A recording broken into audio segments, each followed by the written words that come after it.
amphibious aircraft. And Captain Nico actually will start with the tourism aspect using the amphibious aircraft in Bali, but according to not too easy to carry out with that idea. So Captain Nico going to Australia. He has maybe 2 or 3 years experience in Sydney. And from him, we can hear the experience of the how to operate the amphibious aircraft. And we can hear as well how the tourism in Australia, especially in Sydney, have a lot of benefit to operate the amphibious aircraft for tourism aspect. And Indonesia just started to develop the regulation for operating the amphibious aircraft in Indonesia, especially in the Bali and Lombok and some of the tourist destination for in the country. But we just start to make the standard regulation in the national level. Hopefully this year we can finish it, so that we can open the opportunity for the foreigners to join as well for operating amphibious aircraft for tourism destination in Indonesia. I think that's the from my side as a chairman of Indonesia.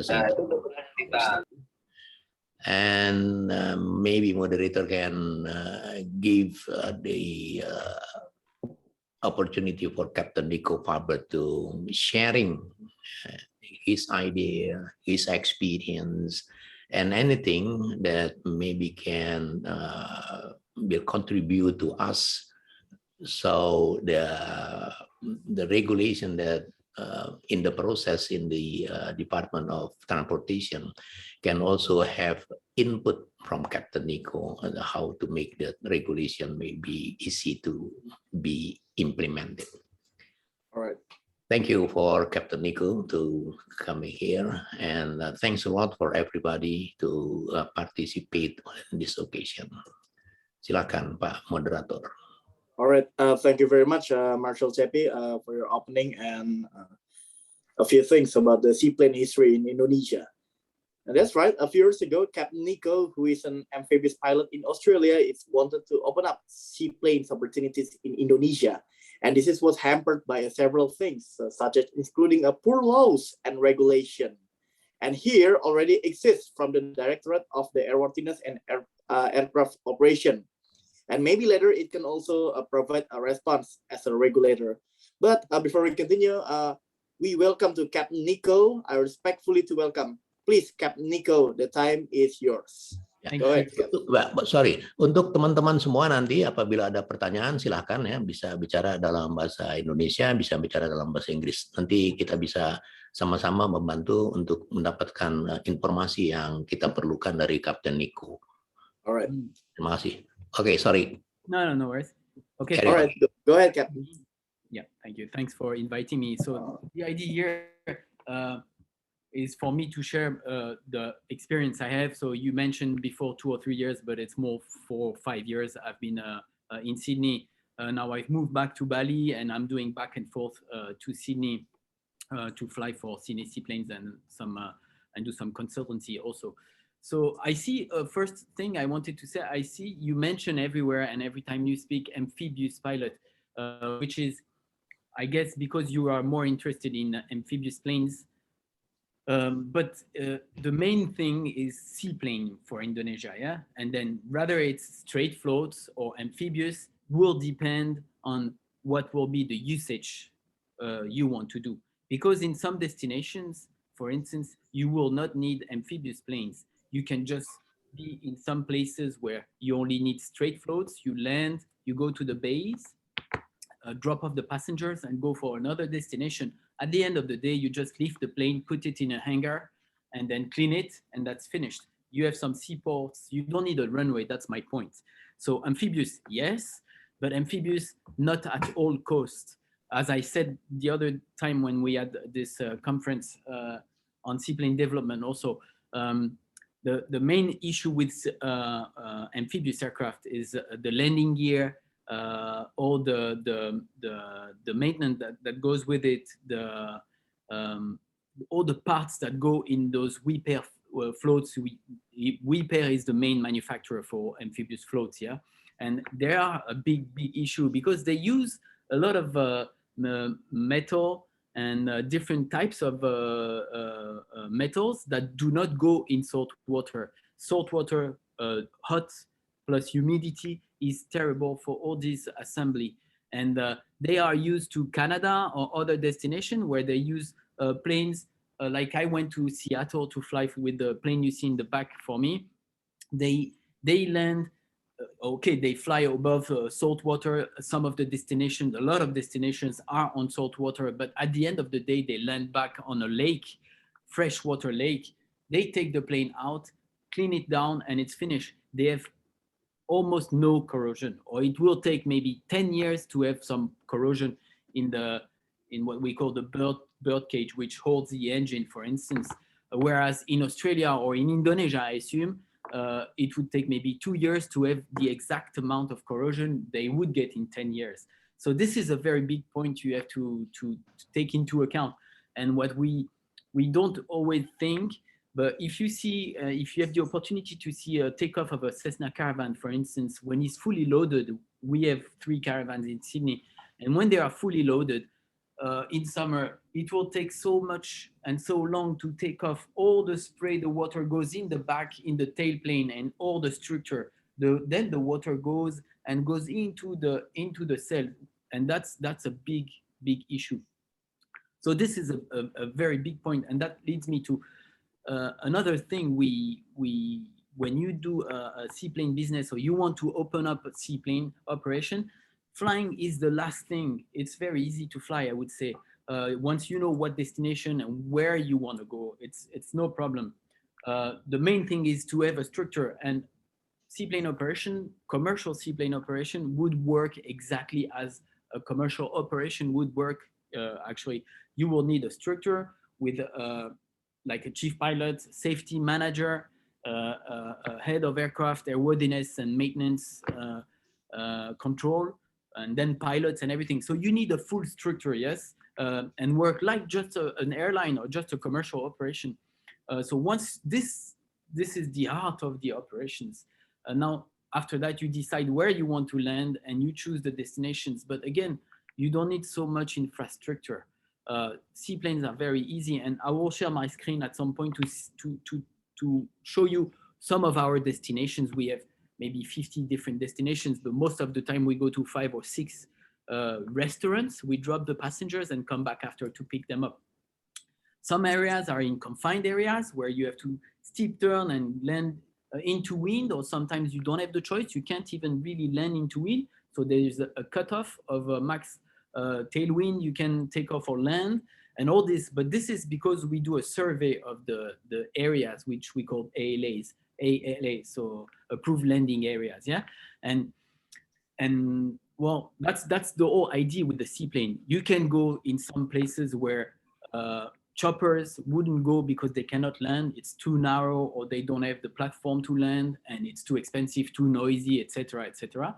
And other planes wouldn't be able to go because they need an airport. That's the whole thing with seaplanes. You can be safe and land in places where no one else would get there. And that's where you create the magic. That's where tourism will develop, because they will land in some places where there's no sound of city, nothing, no smoke. You can't see anything. You're just in the middle of the nature. You just landed quietly and shut down the engine, and they're on a beach in a beautiful restaurant, lost in a beautiful area. So it is a very, very nice tool that we use a lot in Sydney, and we really go into remote areas where people, it would take them maybe 2 or 3 hours to get there. There's only one road, and it's not always open because of rain or whatever happened, and you get there by seaplane, and it's beautiful.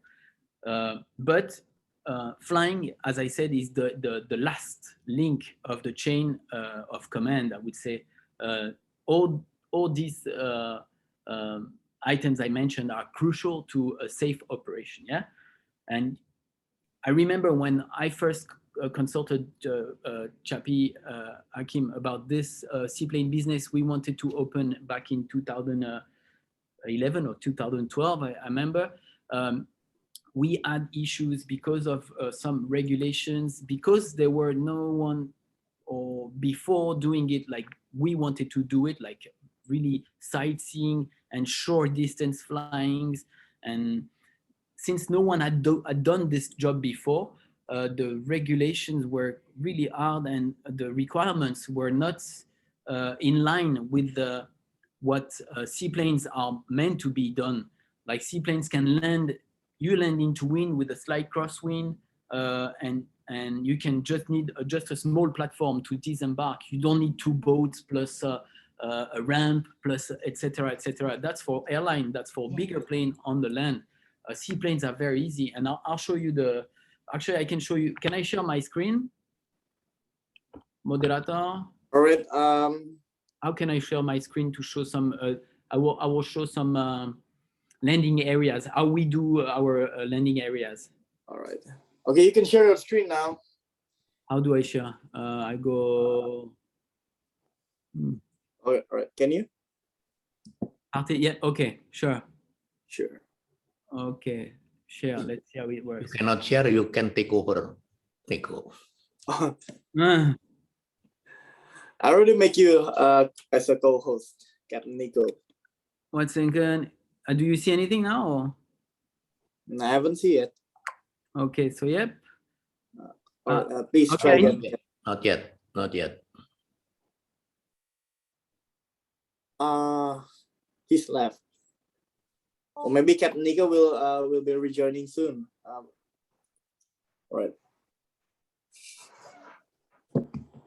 Bisa nggak, Mat? Sedang ini Cap. Screen. Rejoining ulang izin. Itu masih disabled partisipan. Iya, ini sebentar. Dibuka Pak. aja.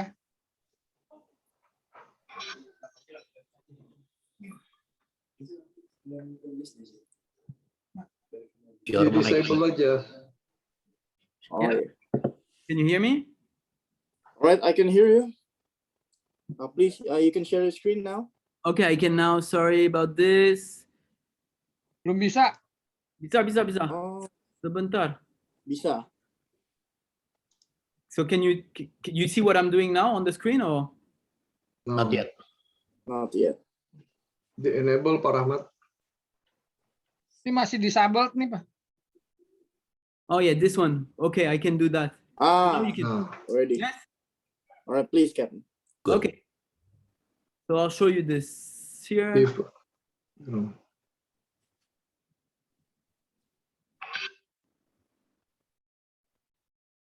Okay. Everyone can see, yeah? Can you see?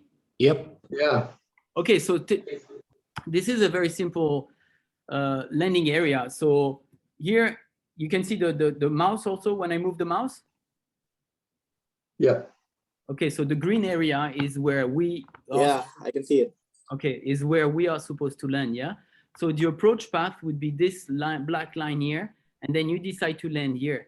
And you would go to that red dot on top of the north of the map here. You see the red dot? So that's where you would disembark the passengers. So technically, you can come and land. That's an approach from the south, or that's an approach from the north. And then you land in that green area, and all those small dots you see is the go around, okay? That's one very simple. Now another one is like this, same stuff. So it's very simple. You don't need much more than this. This is more complicated on this one. So it's that green area is where you want to land. You see the green area, the green dots there, where my mouth is. Where is it, Nico? Where is it? This area here. Yeah, where is it? That's Which country? Sorry? Which country? That's in Australia. Sorry, that's in South Australia. on the south coast. South coast. So that's maybe an hour away from Sydney. Sydney. Okay, so this area here, you want to land here, but then you can take that path to come and then go, or this one. So I mean, the survey is really simple. Once you have done all this, you just have to make sure the depth of the water is fine. The cables here, this you see this one. This is power lines. Okay. You go around a small rock here, or a mountain, a cliff, and then you land on this area, and you have a go around pass. You mark. It's very simple. And excuse me, Nico, who's making the pattern and who's published it? These are private patterns we do. Oh, private. Okay. Yeah. So this is from the chief pilot and the years we've been operating. So it's a personal. Okay. So this one. This is Rose Bay, so this is where we take off from, okay? Every day, maybe up to 15 to 20 times per day during summer. And as you see on that area, Sydney. Yeah, Sydney. So it's Sydney Opera. If you want Sydney Opera, is right on the right here, okay? Up north. So if you go on this picture, you can see I zoom, yeah? This is the seaplane base, the red arrow. Yes. And the green arrow is the ferry dock. So the ferries, they go all across here and go to Sydney. But we have no problem with that. And all this area, this is in red, this is where we land. That's our main airport, I would say. So sometimes you have so many boats, so many ferries, so many paddle boats, but it's not a problem. Because we all know as a pilot, you can go around if it's not safe enough. You just go around, come back, and land in a better place. So the infrastructure, again, here is very simple. And they have been doing this for 80 years, 80 in Sydney. How far the ferry harbor to your place for takeoff and landing? So this is where we take off. The harbor, you say? It's how far? How far? Flight time is 3 minutes, 2 minutes, and with the ferry, less than 10 minutes, 8 minutes with the ferry. Okay, so they're using the amphibious aircraft on that place is more for point-to-point destination or for sightseeing or tourists. So in that specific place, the reason why we are using amphibious plane is because the planes, the amphibious, the bigger ones, the caravans, they don't stay on the water all year round. They go back to the airport, which is Bankstown Airport. So you go above the river from the Sydney Opera, above the river, all the way to Bankstown, which is west of Sydney. So we use them because they have a lot of more payload. We can put up to 14 passengers in the caravan. So more for sightseeing. But we use them for A to B or sightseeing, no problem, because it's the operations. A beaver that we have also, they do exactly the same work as for caravans. No, exactly the same work. So we do sightseeing and from your experience is it's more using for transportation or more used for sightseeing? So it's two totally different things, yeah. From my experience, it's more used we do scenic flights in the morning, yes, because all our flights, even if they are transportation flights, they are scenic flights. All the flights we do finish by rounding the harbor, people take pictures, and we do transportation from Rose Bay, which is Sydney, to the restaurants up north, which is 10 minutes. And that's everyone. So for sightseeing plane, you don't need a huge plane, you know, you need a plane that is powerful enough to take you up in the air in very hot and humid conditions, such as we have here, yeah. Caravan are good, but they corrode a lot. That's what I'm saying. Yes, in Sydney is very specific because many people going to that site is they Yeah. got the dinner or lunch Yes. time and then going Correct. back, and then because the situation is for as a beautiful view, Yes. and how you do with the amphibious aircraft, it's the same way for the people to sightseeing in that very beautiful view, or for people who will go from one point to another. So caravans or other planes we use in our operations do exactly the same job. In the morning at 10 a.m., we do a scenic flight that goes up north and comes back. And it's at 10. So leaves at 10, sorry, and comes back at 10:30. So 30 minutes from Sydney to Sydney back. That's a scenic flight. Then at 11, we have another shorter flight that goes to south and then comes back 15 minutes. And then after lunch flight, so A to B, we drop them. But all the planes do the same job. It's no problem. It's only a matter of capacity. Okay, as a business, which one more beneficial? I would say the plane that has no landing gear, the straight floats, is the more beneficial, for sure, 100%. Okay, thank you. Because of parts, corrosion, and all the things, and the payload also, they are much more heavier, yeah, the caravans. And I mean, the gear on the straight floats will be, yeah, very, very heavy. You have more payload on straight floats. You don't have any problem with the corrosion in Sydney?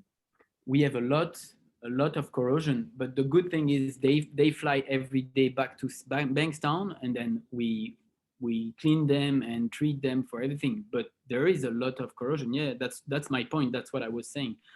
The beavers, they stay on the mooring or on the dock all year round, and we have very, very less corrosion issues and stuff like this. We treat them every 100 hourly. We clean the corrosion we see. And is there any need for special place for cleaning the aircraft to avoid the corrosion? Well, there is treatment you can use for sure. There is a inhibitor. You spray the inside with SCF 50 and other known material that will inhibit the corrosion. And that's a treatment you need to do. Actually, when you buy a plane, you ask them to prepare the plane for salt environment. So they will inhibit the plane. And if it was not done, you have to dismantle the plane and treat it for corrosion. Otherwise, maybe not the first year, but very fast you will see the corrosion taking over. It is insane, and in some places it is critical to treat. Otherwise, you will have a major failure at some point, and a structural failure, which has happened in the past for many things. That's why some planes like Beavers have so many corrosion service bulletins and stuff like this. Even on a fresh water, which is not salty, they have a whole corrosion manual issued by Viking, and because of the history of the plane, yeah, it's been there since 1947, I think. So. Okay, as you mentioned before, that is easy for the maintenance for avoiding corrosion to fly the salty taste, and then you fly to the freshwater. Is there any freshwater nearby in the Sydney? No, we don't have. That's the main thing. There is freshwater, but it's kept as a tank, water tank for the usage of drinking. So we are not allowed to land there. Of course. Unfortunately, they don't want us to land there, but yeah. So what do you think compare Sydney with the Bali or say Lombok? Bali Lombok is much more beautiful. But yes, for sure. I mean, it is very similar, the operations. And if you remember the small sketches I showed you there are plenty of places like this where you could land safely in the direction of the wind you want, and it is very similar in some points, but the main issue in operating would be being ready to think in advance of what type of maintenance and parts you will need, and crucial is what plane you want. The plane will be decided by the mission you want and you think, and that would be an advice. And another big point, I would say, people would often think, okay, I want to do seaplane operation, which I wanted to do 10 years ago, and buying just one plane and operating with it cannot work really. If you want to have one plane 100% of the time, you need to have 3 planes, because one plane will be in maintenance, the other plane will be unserviceable for some reason, and the more you go in time, the more unserviceability there will be, because you'll find corrosion on some part, or maybe an electronic device will stop working suddenly because of humidity and stuff like this. So out of the 3 planes, if you want to be 100% sure you have one plane all the time available, you need 3 planes. So that's one thing to take into account, yeah? If you just want to do some destinations, yeah, no problem, you can do it. But if you say we will go from A to B, people expect to get there, yeah? Take people from Benoa Bay to Lombok to go to the airport, or to go to a hotel in Lombok, sorry. Then they expect to do that flight. But if you cannot do that flight once, or almost once or twice, out of 4 times, you have 50% rate of doing this flight, people will start saying, well, there's no point. If it's only to write on your leaflet, we have seaplane transfer, but in reality, it doesn't happen, because most of the time, bad weather or unserviceability of the plane. This is, if you build a seaplane business, you need to be sure you will be able to provide the service 100% of the time,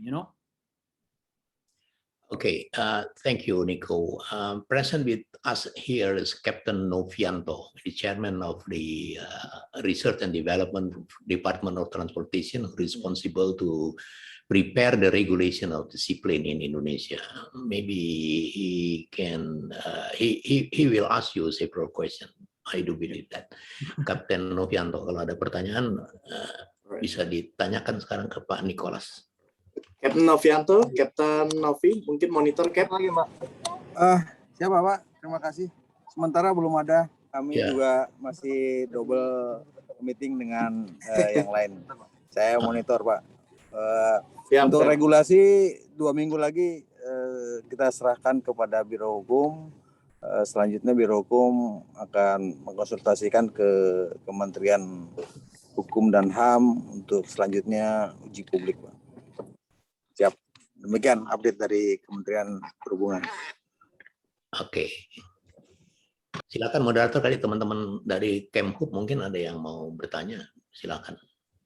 Alright, thank you very much, Marshal Cepi. And Captain Nico, is that all, or anything else you want to share with us again? Yeah, no, all good. No all right, thank you very much, Captain Nico, for your very good presentation. Sorry, I was wrong. It should be 4 years ago, yeah, not 2 years ago. Yeah. Yes. For the information, and tomorrow I will go to the Mandalika in Nusa Tenggara Barat with the Air Transportation Research and Development Center with Captain Novianto too as the head. Captain Novianto has already been here, and the things we have been conveyed, we will try to do the same thing as approach type, tourism opportunities, community habits, and the others. Maybe for ladies and gentlemen, if you would like to ask some questions to Captain Nico or to Marshal Cepi, you can type on the comments, or maybe you can turn on your microphone and camera. Go ahead, ladies and gentlemen. Baik, Bapak Ibu sekalian yang ingin bertanya mungkin bisa menyalakan kamera dan mikrofon, atau melalui kolom komentar bertanya kepada Kapten Nicholas atau Bapak CP Hakim. Silakan dengan hormat. Baik. Diskusi ini terbuka untuk siapa saja. Oh ya, one more thing, Ken. Assalamualaikum warahmatullahi wabarakatuh. Alright. Baik, Pak Asmi, silakan, Pak.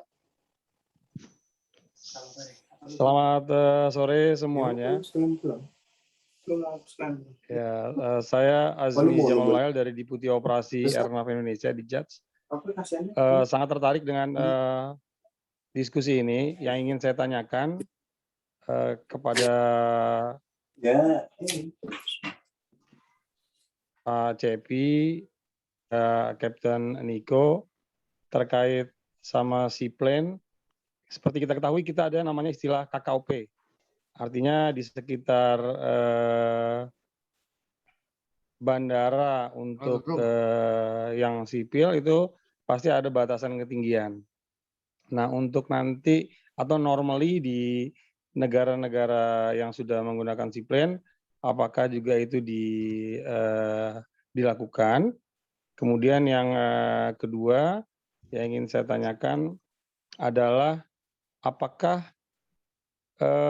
airport untuk seaplane ini sifatnya fix dan dipublikasikan. Yang terakhir adalah apakah dalam pengisian flight plan itu mereka afil.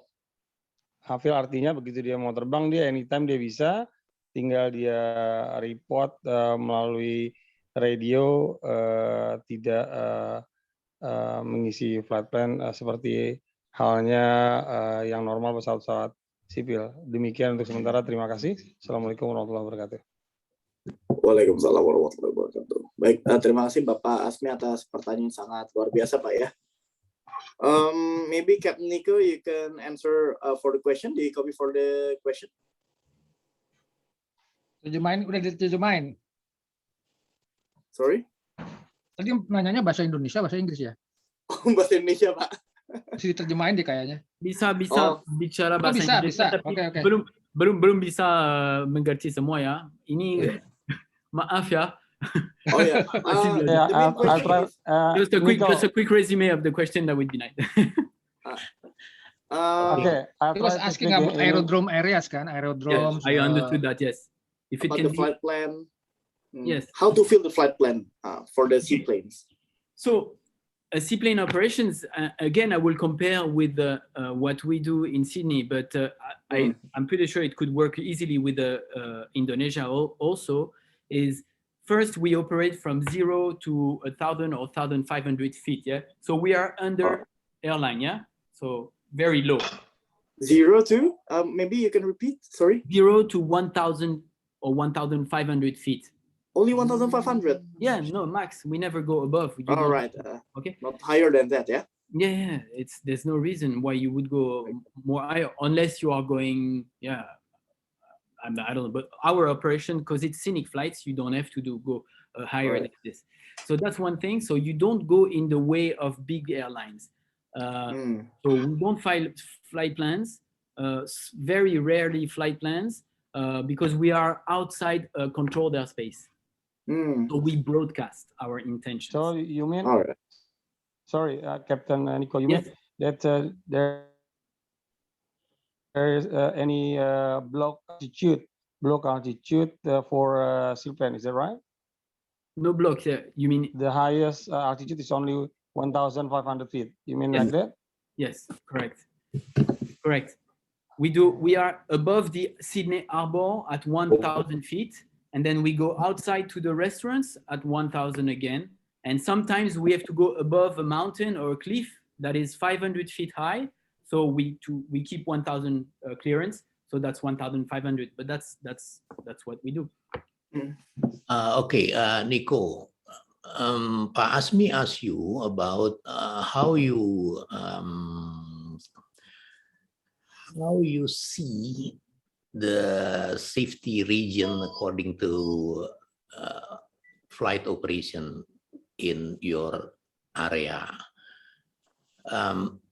Of course, you will consider the safety region of the flight operation in that area. And how you organize your flying, you fulfill the flight plan, and to whom that you report by the radio.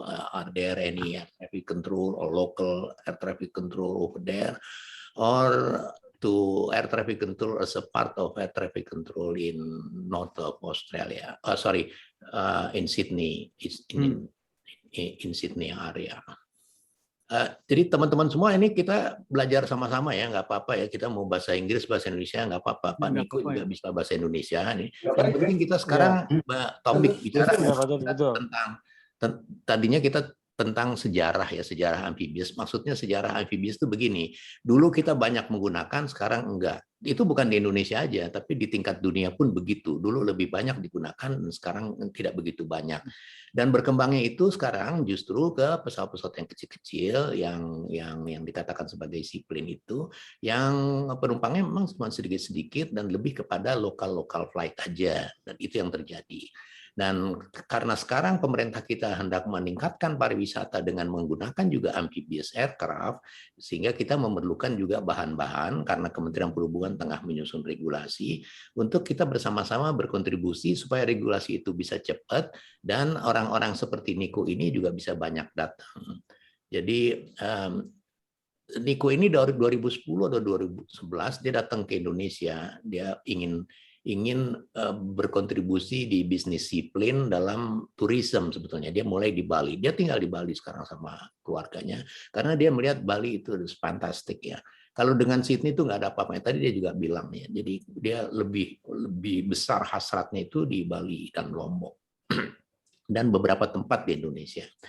Jadi itulah sebenarnya itu topik bahasan kita pada siang hari ini. Jadi teman-teman terutama dari Kementerian Perhubungan atau teman-teman yang senang membahas tentang penerbangan, kita sama-sama belajar, kita sama-sama nanya, nggak apa-apa. Dan juga jangan terhambat dengan bahasa Inggris atau bahasa Indonesia, nggak apa-apa kita bicara. Nanti kita mau dengar juga Indra Jaya misalnya yang tinggal di Seattle ini, tengah malam nih dia sambil tahajud dia bangun nih, terus dia juga punya banyak pengalaman dia dalam pengertian di Lake of Washington di Seattle itu juga ada seaplane, dan seaplane itu juga ada seaportnya misalnya. Nanti kita bisa dengar juga apa yang diceritakan oleh Indra Jaya. Okay, we back to the Nico.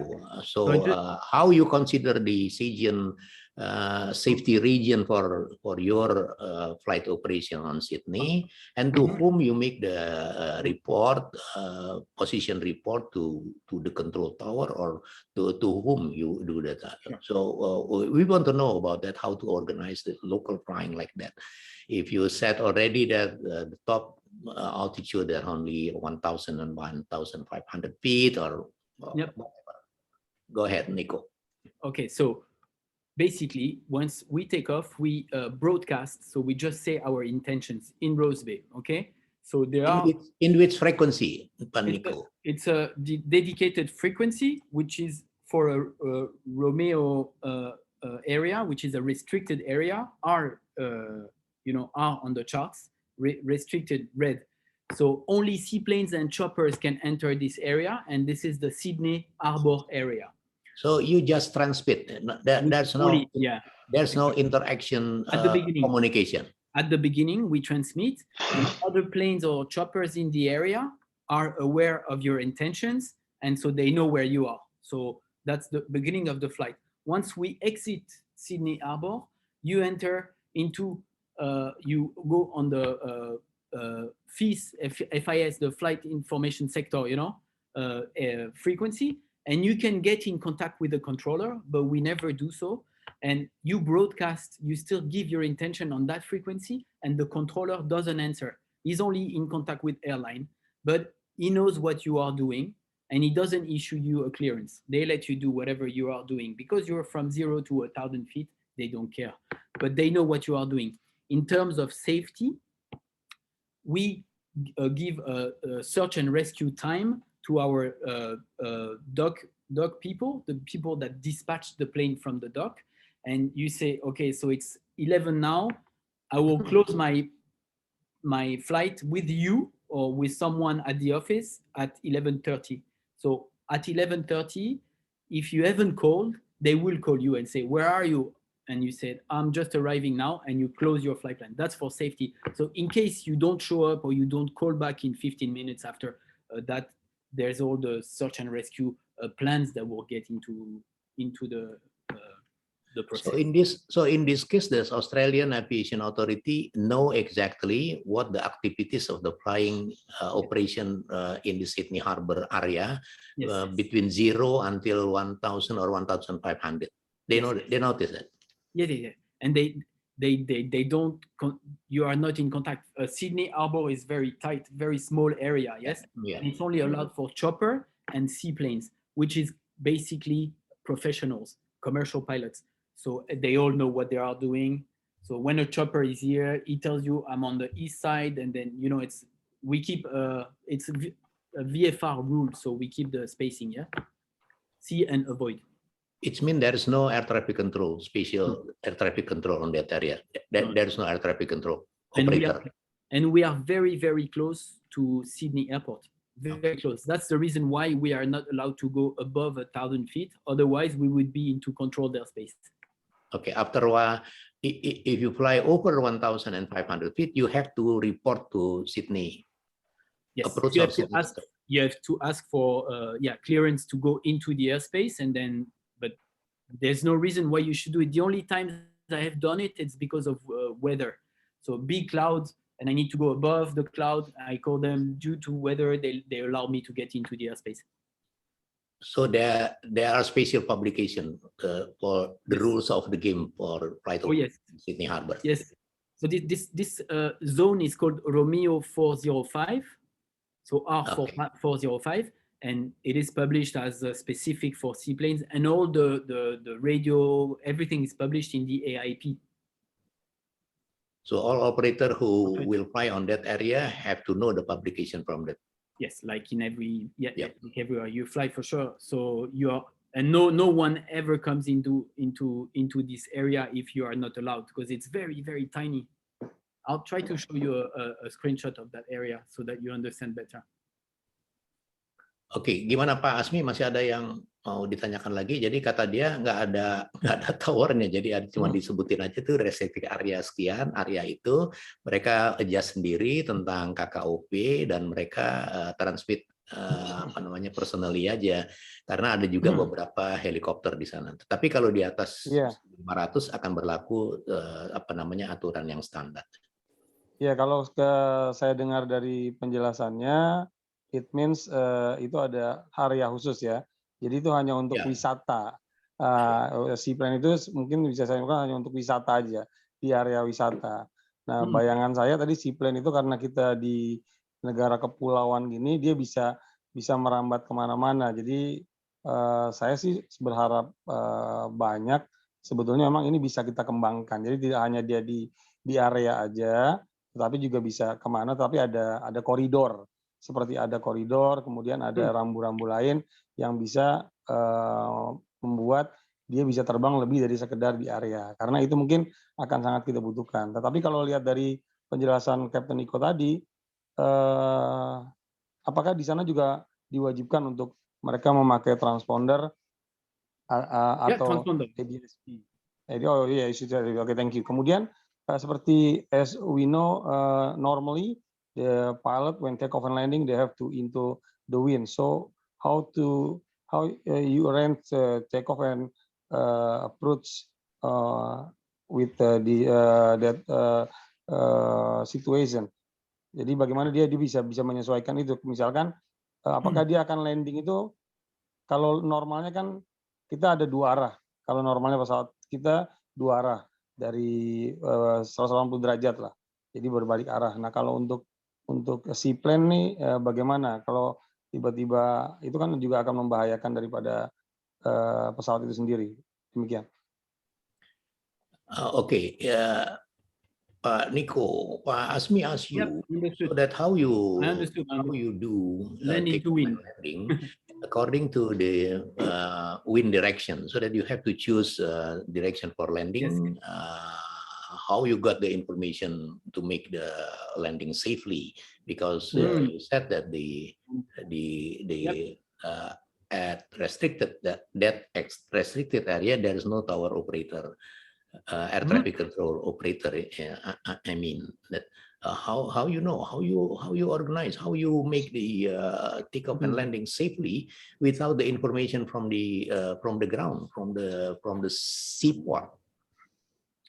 So that's a very good question actually, and that's where a lot of people get confused. So first thing, there are dominant winds all the time throughout the year. Yes, you have most of the winter days we have westerly winds, so we'll know we will have to land to the west, and most of the summer we'll have northeasterly winds. Okay, so this is one thing. So we from the morning we know it will be like this. When there is a sudden change in weather, we know it's very often from the south, and we know because every time we come back in the harbor, we go towards the Sydney Bridge, and we look on the left side, we look at the Rose Bay, and we see all the boats pointing into wind. So we know exactly the wind conditions, and we have all the time. This is one reason why we also require a lot of experience for the first job. Like it's a minimum of 1,000 hours, which is quite a lot for a first job, because we want the pilots to be focused on what's happening outside, see the wind, the boat, all this stuff, not thinking on, oh, I need to add power. Flying must be a second nature, yeah? You do this, but you don't even realize you're doing this because you're looking outside to see for safety, yeah? Where to land and what's going to be next. So when you fly with seaplane, is completely visual, yeah? Yeah, completely visual. There's no IMC. Impossible. Okay, it means you're doing takeoff and landing according to your own consideration. There's no ground control or nothing. And it has happened for me many times that I take off and suddenly there's a boat coming in my nose, you know, so I have to cut the power. And you're like, okay, and the passenger, they're like, okay, so you go back and take off again. I had three aboard to take off. Can I share my screen 1 second so I can show you the chart? Oh, for sure, Captain. Go ahead. So you become the Superman and then a pilot and ground control. So this is much more. This is Sydney area, yeah? Yeah. And you see the mouse when I move the mouse or no? Can you see the pointer of my mouse? Yeah. Okay. So this is Harbour Bridge. Sydney, the seaplane base is this one. You see the anchor? Right here. This one, that's the seaplane base, you see? Yep. This is, okay? And so we come here, and this is all the area I mentioned, the Romeo 405, this one here. You see? You see, moderator, can you see? Yeah, I can see Romeo 405 Bravo, yeah? Okay, so Romeo 405 Bravo allows you to fly above the water only at 1,000 feet. And Romeo 405 on the left here, Romeo 405 Alpha will allow you to fly at 500 feet maximum. So when you go back to Bank Sound, which is far west here, you have to go above the river, very steep turns. We don't do that with passengers. And then go back to put the plane there. But all the scenic flight we do is in this area for the Harbour Scenic. So basically, when you come back here, you have plenty of time to see the weather condition in the base where you will be landing. And if it's a northeasterly wind, then you will land like, you come like this at 400, you start going down from here, reduce the power slowly, and then come pick that corner here, and then land up like this into wind. So towards the northeast. And if it's winter, you go like this, and then land to the west like this, up like this. So, and that's the bigger picture of it. So that's the Romeo 405. And you see Sydney Airport is very close here. That's Sydney Airport, international, big airport. Okay, so how you train the new pilot who will operate on that area, and how you start with that? Are you alone personally got the regulation that that you have to obey, or Stop sharing. How can I What- stop sharing? what you do in the first Yeah. time flying in Sydney, and what you do if you want to promote the new pilot to Okay. fly over there. So How the mechanism of that? the new pilots, they are chosen by the chief pilots according to the resume, the experience they have, and the recommendations they got. Yeah. So if he's from Canada, he has for sure a lot of hours on seaplanes. If he's from somewhere in Australia, he got a recommendation. So, but that's not the question. The pilot comes, he gets some training, and once he goes on dead legs, you know, when there's no passengers initially, every time there's the possibility to take him to a flight, then he's been assessed. And after a few flights, the chief pilot decides to put him on ICUS, which is in Who's- command under Who's to give supervision. the Yeah? permission? Who the publish the pilot. permission? The chief pilot. The chief pilot of Yeah, of the company, of company. our company. Yeah. The chief pilot of the company will decide that is fit to train to start flying ICUS. So in command under supervision. So basically, he will be on the left side. There will be a senior pilot on the right side, and he has passengers at the back, but he's not yet allowed to fly alone. Then after that, when the chief pilot decides, he does an examination with him. If he passes, is good. And for another month or 2 months, he will be allowed to do some ICUS, in command under supervision, with other pilots, but not senior pilots. If any accident happen, who responsible? The company. The company. Yeah, but like 15 years of operation, there has never been any accident on that matter, on that side of things. Never, because the pilots, they come, they have already 1,000 hours. They know what they're doing. And by the time they do ICUS, they have been monitored for maybe 2-3 months. And if he has a dangerous habit or is potentially dangerous, he will not continue in the company. How the Sure. Australian Aviation Authority Yes. to see the flight over the Sydney Harbour? A company with the regulator or the company itself? No, yeah, there's no problem with that. It's been like this for forever, but you are not allowed to fly over land. So you saw the chart. Okay, It's very tight. I understand. Yeah, Okay. not You over always land get- and not higher than 1,500. Yeah, 1,000 feet into the harbor. 1,000. Okay. Into the harbor. So you stay above, and you never go. And they have a system of tracing planes for noise and overflying. And they can know if there's a complaint if you flew over land. Oke, So oke. if Jadi it's not- jelas itu kayaknya Mhm. dikandangin gitu Pak Asmi. Jadi ada Iya, satu betul. memang udah di fix. Lo boleh ngapain lah di situ, yang tanggung jawab sih. Iya, dikasih area khusus gitu Pak Cepi ya. Ya betul, dia Iya, independen, betul. dia nggak berhubungan langsung kepada Aviation Authority, tapi jelas lah kalau ada terjadi apa-apa itu ada koneksinya. Tetapi dalam hal ini kelihatannya memang itu satu space yang memang diserahkan aja, mereka mengorganize sendiri.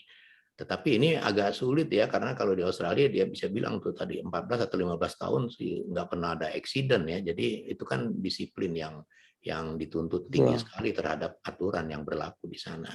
Itu tadi makanya saya tanya juga sama Niko, dia lebih banyak untuk bergerak di area itu atau sebagai transportasi dari satu tempat ke tempat lain.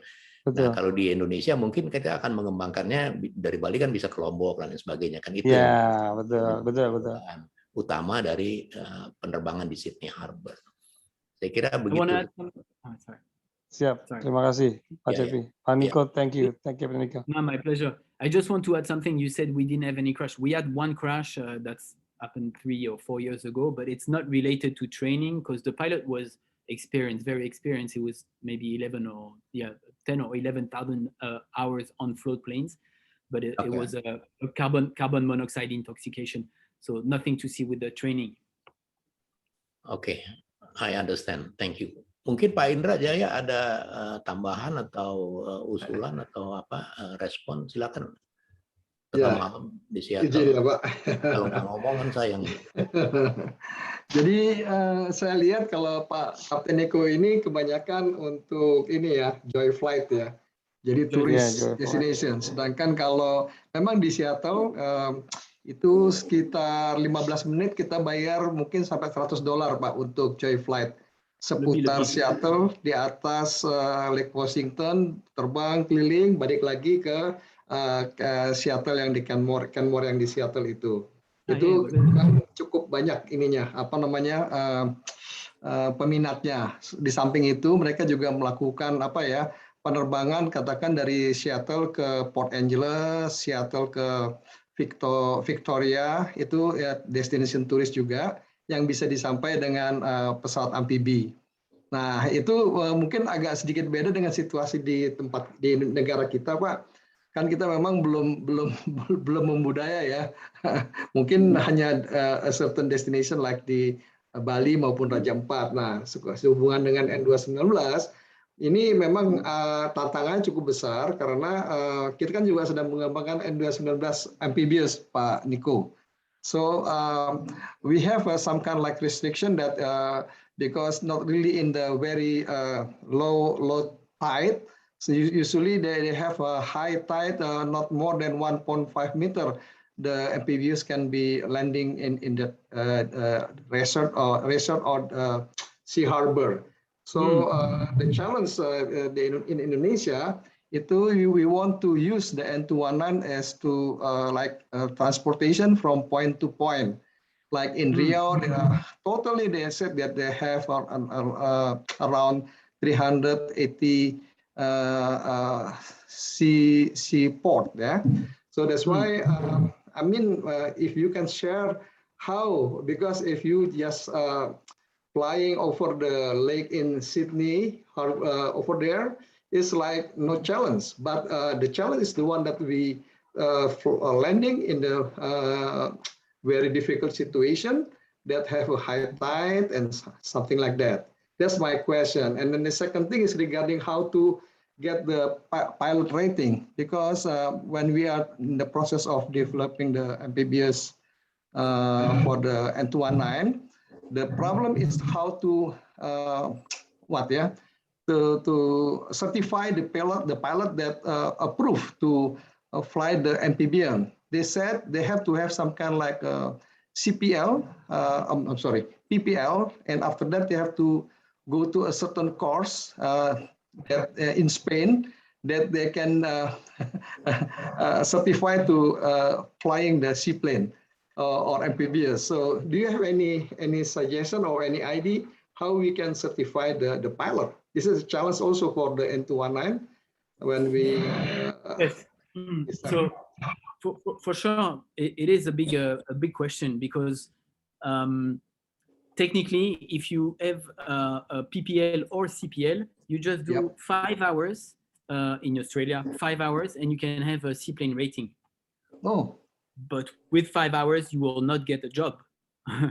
That's the thing. So all the pilots I know, I've done this. You have to do small jobs and try to do things to get your hours. And when you get your hours, you finally can ask for a job. There's a big thing here for sure. As I don't think there are a lot of very experienced seaplane pilots in Indonesia. Yeah, that's a question. And that's one thing. So there are a few companies. So my big thing would be go to the already established companies and ask if they have instructors. But like for sure, like Ido or Kenmore in Seattle yes. here? Yeah, Kenmore. Okay. I mean, that would be, but other companies like in Sydney would have instructors and make a sort of a joint venture. Like for instance, we trained at Sydney Seaplanes. We had approval. We still have approval with DGCA to train Indonesian pilots for seaplane. We did for Airfast. Airfast, yes. Okay. Pulau Bawah, no? Or they have a hotel there with the Twin Otters, and so there's at some point. Some people need to get senior enough to be able to train local pilots, yeah? And and do a sort of a joint venture with a country that is very experienced in seaplanes. So the easiest is Australia, because they are closer, but another very good solution is with the United States. They have some pilots that could be contracted for some period, or send the pilots over, get their knowledge, and then come back and with a stamp and as being experienced. But as you know, experience is something that you cannot get like this in 10 days. You know, experience is a long process over the years. So, but you will need, I mean, you will need someone experienced to help go through the regulation and to help open up the regulators' eyes on those aspects, for sure. Yeah, I think. yeah. This is the challenge. Yes, I'm working as at IPT in America. This is a subsidiary of Indonesian Aerospace in Seattle. Okay. So that's why okay, right. while we are developing the float, so for the N219 amphibious, we have foreseen that a problem is getting how to get the pilot certified. In addition of the problem of getting the certification for the amphibious aircraft itself. Yeah, for sure. So what, from my experience, what we've done, we opened Seaplane in Vietnam and we opened in Philippines. And for both of these countries, we sent an experienced pilot to the country there, and he stayed for some time to validate the landing areas and to train the pilot for the areas. So who's it certified that the pilot is qualified already when they get the PPL or 5 hours? Is it regulatory? If it's 5 hours, it's just a stamp from the instructor saying, okay, you can go. But like a PPL, it's a test. But to get your endorsement for flights, for seaplane flying, it's only 5 hours and a signature. It's very easy. But I don't think so. DGAC will approve that. No, I know, but if you follow the American regulations, like that's how they work too. Same, FAA something. Yeah. Now to be commercial pilot, to be able to take passengers, and that's a different thing, And no one will give you a job with 5 hours for sure. I think the minimum to get a job is 400 or 500 landings on water. Yes. So that you go through all the stress of the beginning and everything, because it can be very complicated. So I think for sure there is a regulation from FAA too for the amphibious pilot, something like that. So amphibious, no. Seaplane, yes. Yeah, I mean seaplane. So sorry. Yeah, for sure. Yeah, it's a seaplane rating. Yeah, you can look at Jack Brown flying school in Florida, and they've been doing this for 60 years now. And you go there, and they do on Piper Cub and other planes, but mostly Piper Cub, so very small plane, yeah. And in 5 hours, you get your rating, and it's on your license. Very easy. And amphibious is just if you have been stamped for retractable landing gear. If you are allowed for retractable landing gear, then if you have a seaplane rating plus a retractable landing gear, you put them together and you are amphibious pilot. Our aircraft is not the retractable one. This is a fixed one. Jadi, I'm sorry, Pak Cepi dan teman-teman dari perhubungan, mungkin ini Pak yang challenge buat kita juga, bagaimana sama-sama kita belajar mensertify pesawat dan pilotnya, Pak. Karena nanti pesawat jadi pilotnya nggak ada. Mungkin Pak Indra. Ya, Pak. Alright, this has come from Indonesia Civil Pilot Academy. This will be the first amphibious pilot school in Indonesia. It's using Cessna 172 SP 180 horsepower, and now the work is almost finished. It's waiting for the certification process from the Directorate of the Airworthiness. Di mana Pak itu? Di Nusa Tenggara ya? Di mana ya lokasinya? Tidak Pak, saat ini telah hadir ya. Jadi dari Akademi Penerbang Indonesia di Banyuwangi, ini adalah pilot pertama di Indonesia yang akan pilot amfibi, Pak. Telah hadir juga Pak, ini ada Captain Demi Setio di sini, Captain Aditya. Iya, bisa promosi ke teman-teman di PTD nanti Pak, sama Pak Gita gitu Pak. Captain Demi mungkin berkenan untuk memberitahu proses saat ini sudah sampai di mana, Cap. Ya. Jadi Indonesia tidak ketinggalan untuk mengenai pelatihan pilot seaplane ini. Oke, baik. Silakan Pak Indra, go ahead Pak Indra. Udah itu aja. Oh, baik. Ya tadi itu Pak. Jadi memang ada regulation juga. Kalau yang Kapten Niko ini kan untuk yang gelombangnya tuh nggak ini ya tenang lah gitu. Tapi kalau kita mendarat di daerah Pulau Jawa, di selatan maupun utara itu kan gelombangnya tinggi Pak. Jadi memang itu satu challenge sendiri karena dengan ketinggian ada hanya batas tertentu Pak. Kalau lebih dari 1,5 meter kalau nggak salah nggak bisa dia mendarat Pak gitu. Kalau gelombangnya tinggi. Mungkin untuk for proses from Captain Novianto akan berkenan untuk memberikan paparan tapi dalam bahasa Indonesia ini ya dari Pusat Litbang Udara. Captain Novianto mungkin sedikit saja Cap ini untuk di-share kepada kami. Captain Novianto monitor kan? Rapat dia. Oke. Ya, gimana moderator? Iya berkenan mungkin untuk dipaparkan sedikit proses sudah sampai di mana. Mungkin Mas Ahmad boleh di-share screen-nya untuk Kapten Novianto. Oh iya. Silakan nih. Ya, baik. Terima kasih moderator Pak Cepi Hakim yang saya hormati, rekan-rekan sekalian. Saat ini memang untuk seaplane kami mendapatkan banyak tanggapan yang positif dari lintas kementerian, dari pariwisata, kemudian maritim dan investasi, kemudian juga dari Kementerian Perhubungan, Biro Keuangan. Tadi pagi kami rapat menjadi narasumber dari Biro Keuangan dengan tema untuk layanan PNPB. Berapa sih potensinya sebenarnya kalau seaplane ini dapat dioperasikan? Kebetulan tadi pagi kami izin 5 menit saja menyampaikan bahwa next slide, pengoperasian seaplane di Indonesia ini tadi film tidak bisa mungkin. Ada 3 poin besar. Yang pertama adalah secara geografis, kita ini 17.000 yang harus disaling terkoneksi pulaunya. Kemudian secara ekonomi dan bisnis membuka lapangan kerja dan meningkatkan income. Jadi kalau sesuai dengan teori dari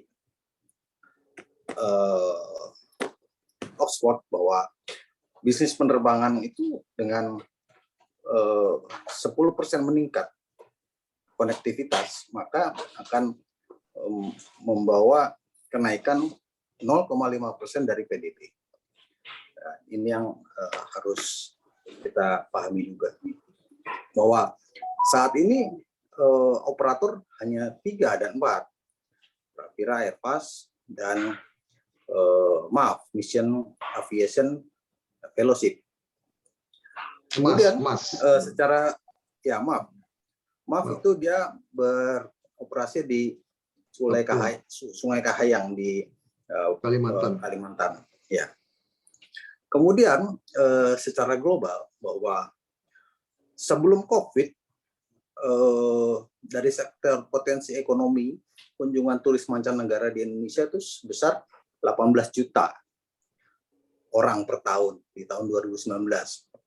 Ini catatan dari Kementerian Pariwisata. Dan per orang pengeluaran wisatawan mancanegara di setiap kunjungannya adalah 800 US. Sehingga ini bisa lebih tinggi pendapatannya, potensi pendapatannya daripada minyak dan gas. Kemudian sumbangan devisanya di tahun 2020 mencatatkan sumbangan devisa dari turis yang sektor bahari.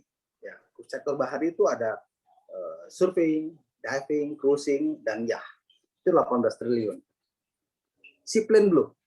Nah, sekarang bagaimana potensinya? Potensinya sangat baik sebenarnya karena event-event di Indonesia ini sangat banyak. Ada Wonderful Sail ke Indonesia, Roots Call ke Indonesia, kemudian kompetisi selancar, experiences diving in, luar biasa. Kemudian juga bahwa dampak pembangunan ekonomi water base di Indonesia ini potensinya baik. Karena apa? Pemerintah sudah menetapkan 10 destinasi super prioritas perairan di Indonesia. Next slide. Ini yang tadi saya katakan bahwa sektor kepariwisataan menjadi salah satu kontributor tertinggi, yaitu 4-5% penyumbang devisa tertinggi. Lebih dari 19 miliar dolar yang membuka lapangan kerja tertinggi 10%. Kemudian dari sisi holistik, transportasi dan pariwisata merupakan dua sektor yang terkoneksi, yang saling mendukung. Secara sistemik, terdapat banyak regulasi struktur yang terlibat di dalamnya, mulai dari regulator, kualitas kementerian, operator, hingga akademisi. Sehingga hal ini sudah merupakan proof of concept. Next slide. Kemudian dampak langsung dan tidak langsung ini sangat terasa. Sebenarnya tenaga kerja lokal itu dampaknya langsung di operasi water base. Kemudian sekarang kita bandingkan dengan 17.000 pulau, kemudian garis pantai terpanjang kedua di dunia, luas lautnya 5,8 juta kilometer persegi, Laut Nusantara. Sekarang kita bandingkan dengan luas daratnya. Luas darat hanya 1,9 juta kilometer. Dan kami telah mempelajari bahwa Indonesia di tahun 2013 devisa pariwisata 10 miliar dolar. 2018 sampai 18 miliar dolar. Kemudian pariwisata bahari itu menyumbang 10%, setara dengan 1 miliar dolar. Tetapi bayangkan, Malaysia dengan pantainya yang lebih tidak baik dari kita, potensi wisata bahari menyumbang 40% sektor wisata, sekitar 8 miliar dolar. Bisa dibandingkan, kita 1 miliar, Malaysia 8 miliar dolar. Tapi kita pemilik pantai terpanjang. Ini yang sangat aneh. Next slide. Kami juga tadi sudah mendengarkan bahwa di Australia, di Amerika, sehingga kita bisa menawarkan basicnya Cessna 172 itu 70 US dengan 2 penumpang, 185 atau 180 itu 105 US dollar, kemudian Beaver 170 sampai dengan Twin Otter 200. Joy Flight ya Pak ya? Ya, Joy Flight Pak. Sightseeing. Next slide. Ini merupakan sebenarnya dengan water base dibuka, nantinya akan ada dampak lain, artinya efek dominonya. Food and beverage, perhotelan, dan sebagainya. Ini merupakan jumlah kedatangan destinasi wisata prioritas yang pemerintah sudah mengatakan. Ya. Dengan adanya Seaplane, keyakinan kami adalah ini akan meningkat. Nah, jika memang arahnya Seaplane ini adalah orang yang benar-benar pay to fail, ya artinya orang yang benar-benar memiliki kemampuan untuk membayar suatu keindahan, harganya akan menjadi lebih mahal. Untuk itulah kita mengarahnya kepada wisatawan-wisatawan yang memang memiliki kemampuan pembayaran yang di atas rata-rata, artinya menengah ke atas, ya, destinasi premium. Next slide. Ini Pak yang kami sampaikan tadi. Ini juga Pak CP mungkin sudah pernah menyampaikan bahwa Luas Indonesia sedemikian besar, panjang pantainya, namun hanya 4 tempat pendaratan seaplane. Dan celakanya lagi, ini dibangun oleh milik private. Nah, di tahun 2021 kami sudah membuka Gili Iliang, dan mulai tahun depan Gili Iliang dibangun, Pak. Tahun ini, besok Pak, izinkan, mudah-mudahan lancar, saya diundang oleh ITDC, Indonesia Tourism Development Center di Mandalika, untuk melihat 3 pantai di sana, karena tahun 2022 awal akan ada motor GP atau bukan motor, apa namanya, balap motor superbike. Ya. Untuk wisatawan tentunya sangat menarik di sana, dan Pemdanya sudah mengundang kami untuk mengadakan survei di daerah. Mudah-mudahan tahun 2022 awal kami sudah bisa melakukan tes landing. Kemudian tahun 2022 juga kita akan ke Wakatobi, kemudian Labuan Bajo sampai dengan Raja Ampat. Tes live. Mudah-mudahan ini cukup ya. Nah, ini sekarang kita berbicara masalah data dan fakta. Bandar udara, ada 251 bandar udara yang lokasinya tersebar. Pulaunya 17.000. Pariwisatanya, kita memiliki 10 destinasi wisata. Operatornya cuma 2. Nah, inilah yang sebenarnya kita akan mencoba mendorong pemerintah untuk meningkatkan bandara perairan di kepulauan-kepulauan yang memiliki destinasi wisata. Kemudian juga operatornya ditingkatkan. Nah, ini dengan operator ini juga kami tadi sudah mengusulkan bahwa coba Biro Keuangan mengusulkan ke Kementerian Ekonomi untuk menurunkan pajak barang mewah yang 67% itu, karena kalau diambil di depan operator ini akan sulit berkembang. Lebih baik diturunkan, saran kami diturunkan, tetapi mungkin annually-nya dinaikkan sehingga iklim general aviation ini benar-benar meningkat dan bergairah. Jadi kepulauannya sudah banyak, kemudian kita buka apa namanya water base, dan kami sadari Pak bahwa neraca APBN di Indonesia ini, next slide nggak apa-apa, ini sedang terkontraksi 6,2% ya terhadap PDB, sehingga ini menjadi hal yang sangat rawan dan alert. Untuk itulah kita menawarkan inovasi, ya, inovasi apa namanya pembangunan infrastruktur, baik berupa apa namanya kerjasama maupun crowdfunding maupun surveillance wave phone atau SWF. Kami uji coba di Gili Iliang. Kami memberikan regulasi, kemudian memberikan arahan pada Pemda setempat dan sebagainya. Akhirnya mereka bisa membuat pelabuhan apung secara mandiri, Pak. Ini yang dikatakan sebagai inovasi pembiayaan.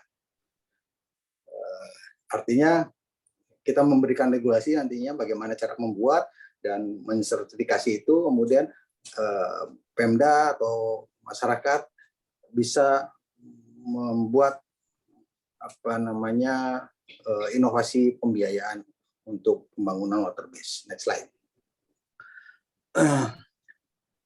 Ini yang menjadi isu sekarang adalah belum ada kebijakan tentang pengoperasian seaplane. Penyusunannya sedang dimatangkan.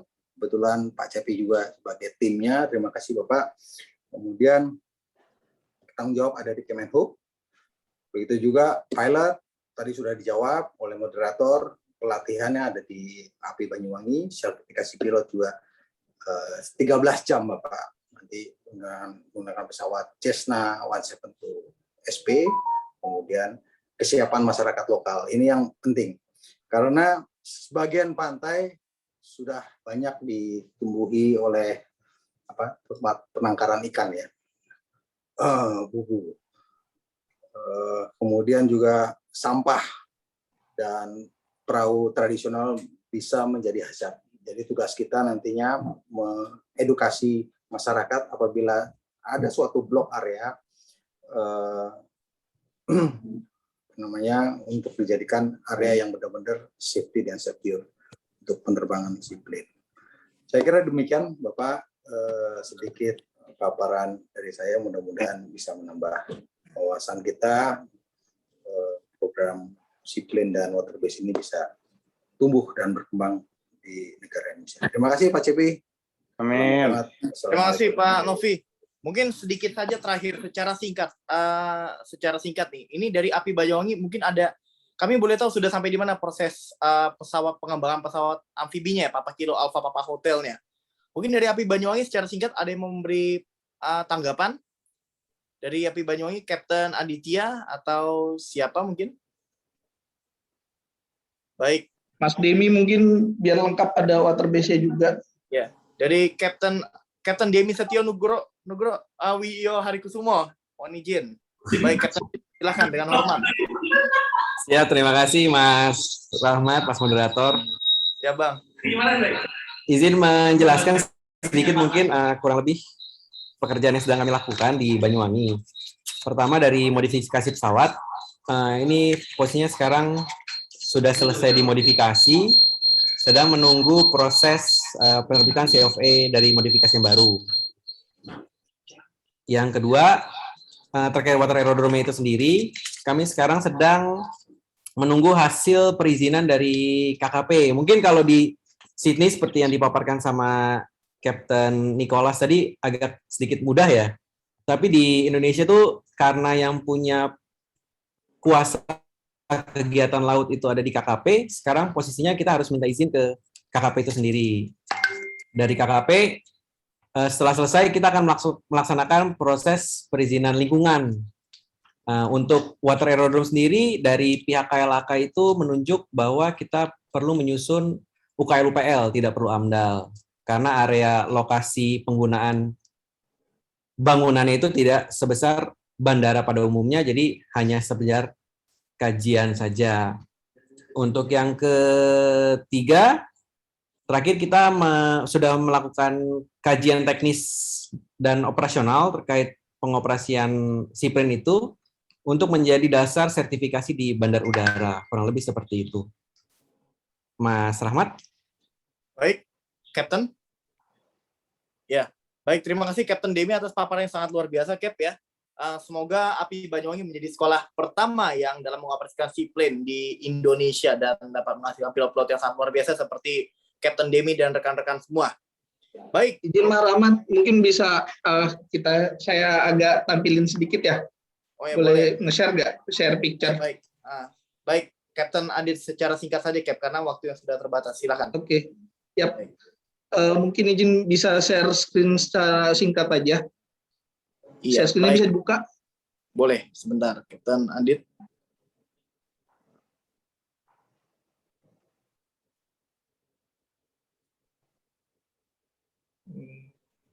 Untuk Pak Ahmad, tolong dijadikan host dulu, Kapten Adit.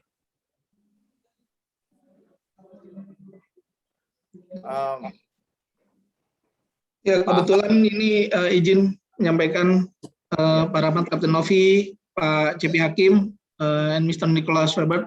Memang kami di API Banyuwangi ini tahun ini mendevelop pesawat, salah satu pesawat kami yaitu Cessna 172 dari land plane menjadi amphibious plane. Di sini kami menggunakan, untuk floatnya kami menggunakan Wip Air sebagai pabrikan dari floatnya, yang posisi sekarang alhamdulillah sudah terpasang, bisa dilihat di backgroundnya dari Kapten Demi. mungkin saya akan tampilkan sambil nunggu ini. Kami juga bekerja sama dengan salah satu di Indonesia. Di sini kebetulan hadir juga ada Pak Diki Suingyo dari Trimitra Rekayasa Dirgantara. Ini partner kerja kami dalam mengerjakan modifikasi ini.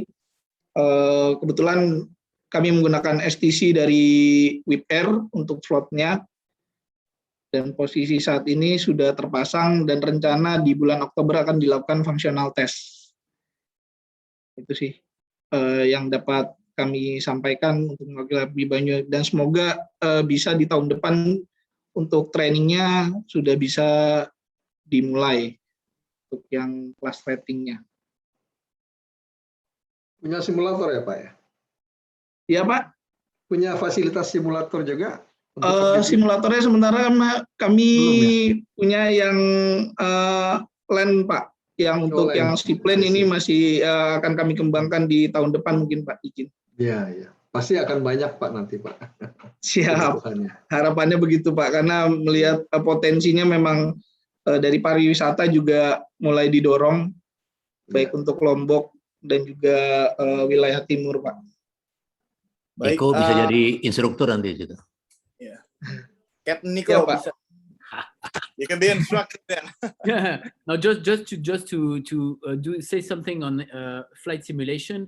I did install. I have my own simulator just to remember the mechanic of flight. You know, the things you have to do, especially with the Havilland Beavers. It's quite complicated, but you need to get trained a bit. But otherwise, there is no real seaplane simulator, because the feeling you have when you land on water and everything, the environment is really, really important. And there's no screen, nothing can give you back this feeling. So all the simulator will be, I've tried many, and they are not realistic at all. So flying hours, yeah, determine flying your skill. Hours, that's it. Hours in the plane. Okay. Oke, ya, mungkin Mas Rahmat apa sudah bisa di-share? Seperti ada error teknis ini, Captain Adit ini. Mungkin nanti kita boleh di-share, berhubung waktu sudah terbatas kan ya. Oke deh, iya. Masih ya mungkin sekedar menginfokan itu aja. Untuk amphibious plane kami sudah berjalan, dan insya Allah tahun depan bisa untuk mulai lebih lagi. Baik, ya terima kasih Captain Adit juga. Captain Aditnya ada 2 ya, dari BP3 Banyuwangi, dari API Banyuwangi ya. Captain Ananditya juga. Baik. Thank you very much from Indonesia Civil Pilot Academy. Dan setelah ini Bapak Ibu Saudara sekalian, akan saya kembalikan kepada host karena sudah selesai acara kita pada hari ini. Baik, kepada Bapak Dr. Tommy Andoko, selaku host saya lanjut aja Pak Rahmat yang tutup deh. Terima kasih. Oke. Baik. Sebagai kesimpulan Bapak Ibu. Oh iya. Baik, Pak mungkin Cepi dari Bapak Ketua Pusat Studi Air Power, Pak Cepi, ada yang mau sedikit penutup lagi? Oke, saya sampaikan terima kasih ya semua teman-teman semua ini, ada yang dari Seattle, ada yang dari mana-mana. Antusiasme ini harus bisa kita jaga ya, bahwa pengembangan amphibious aircraft atau seaplane ini adalah merupakan salah satu faktor yang akan sangat mendukung national tourism. Jadi kita harus benar-benar menjaga ini untuk mengawal ini agar dia agar menjadi realita nantinya. Kita sudah banyak melihat tadi bagaimana presentasi yang disampaikan oleh Niko. Thanks a lot, Nicholas. I hope we can going through with this planning, and I do believe that the opportunity for the seaplane development in Indonesia have a lot of enthusiasm in tourism community. Dan kepada teman-teman semua, sekali lagi saya menyampaikan juga terima kasih, dan kalau perlu, kalau memang masih diperlukan, nanti Kapten Novi bisa mengorganize lagi dengan pertemuan yang lebih mengerucut kepada perbincangan bagaimana kita bisa mempercepat ya, mengakselerasi dari mewujudkan mimpi ini. Paling tidak tadi sudah dari slide-nya sudah kita bisa melihat bahwa gambar besarnya adalah kita ingin juga melihat turisme perairan ini seperti yang dilakukan di banyak tempat di luar, dan seperti juga yang diceritakan oleh Kapten Nicholas tadi di Sydney Harbor misalnya. Dan saya minta maaf apabila ada hal-hal yang kurang berkenan di hati ya teman-teman semua, tapi intinya adalah pusat studi air power ini benar-benar diorganize sebagai satu tempat untuk sama-sama belajar ya.